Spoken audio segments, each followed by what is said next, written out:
Nze Lukwago Swali ndi musanyufu nnyo kyetuze tupika kiina we kituuse. Twatandika tubagamba M23 bagigobye e Congo baagala ogezaako lemerayo. Tubagamba Kagame ne Museveni waliwo ababanoonya baagala bakuba ku mutwe essasi. Bagamba propaganda etusirika. Nalabye Kagame ng'avuma abakulembeze abamunoonya. Wawana abadde mu Parish Development Mode.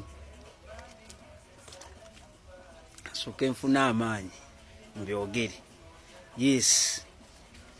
Ono yabadde ng'atuma Kagame okwogera byabadde ng'ayogera nga bivoola bakama baabo aba CIA, Abamerika, Abangereza, aba European Union, ababavaamu. Seke Bukavu amagye ga Sadaka ge galiyo essaawa zino. Kagame wabadde ayagala okuwamba ennyo abeere nga yafugawo era zaagugulana nnyo n'amagye ga South Africa kuva dda kuba ne South Africa eyinayo economic interests zaayo. Okay? Era kizibu nnyo omwana asomera South Africa okurenewinga visa ye olw'entalo Kagame zaayina ne South Africa mu Congo. Kati yabadde amanyi anatta abo abantu abo bamasinali Kagame be yaparedinze babadde babi.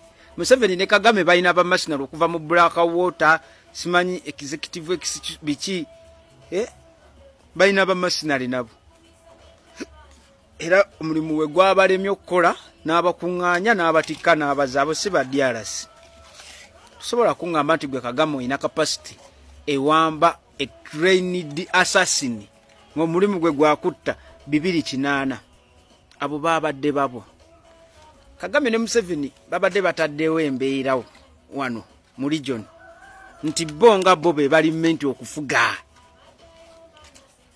Ngera ne woobagambako bakutiisatiisa bakutta bakutiisa nga obwana bwenda bawano mu komenti zange.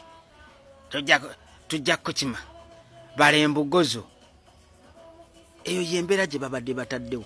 Naye nga amaanyi bagajjawa.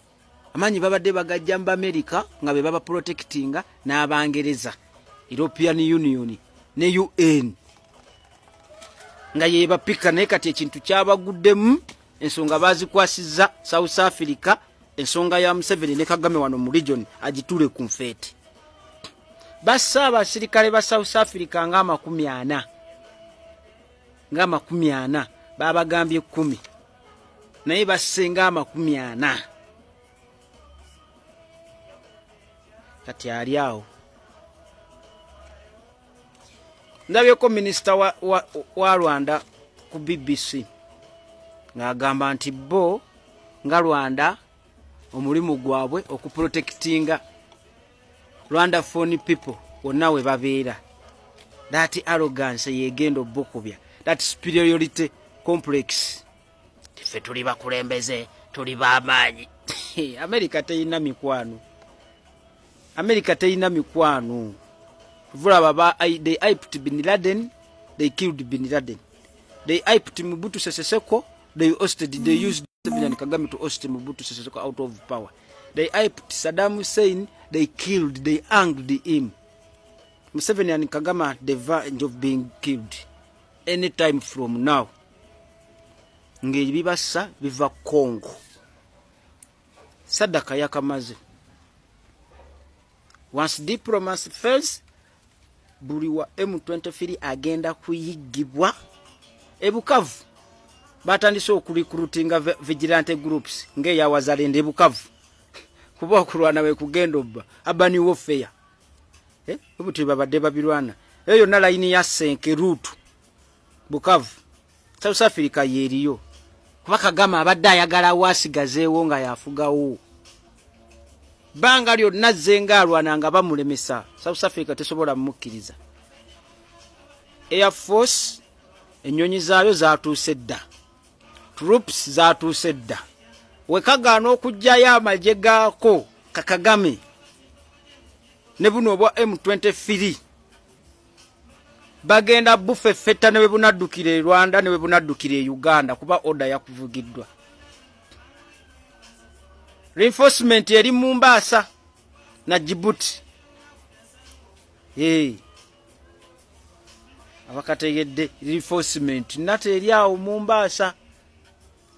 Base ye reinforcement senga bugezaako okuleeta effujjo kuba baagala babukubo bwe mutentefe sebya bino bye babukuba luli ne buddukira e Uganda ne batajja bukwata bagenda kujja babukime.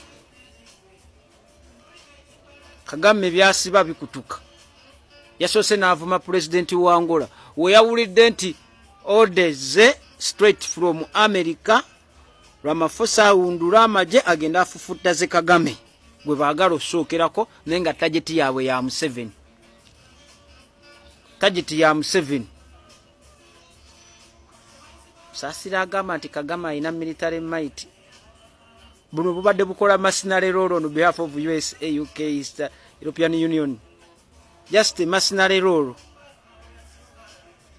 So, esaawa yonna Museveni ne Kagame balina obbakuba jeke. Balina obbukuba jeke. Bubadde abazungu be babadde babukozesa with that arrogance gye bukola. Tuli bakulembeze. Kagame nga kalina sebo ne capacity ewambire omuntu mu bbanga. Okuba bulina balobist bwe bubadde nga buwa ssente baabukooye. Ensi ebwetamiddwa tusisinkane ku live.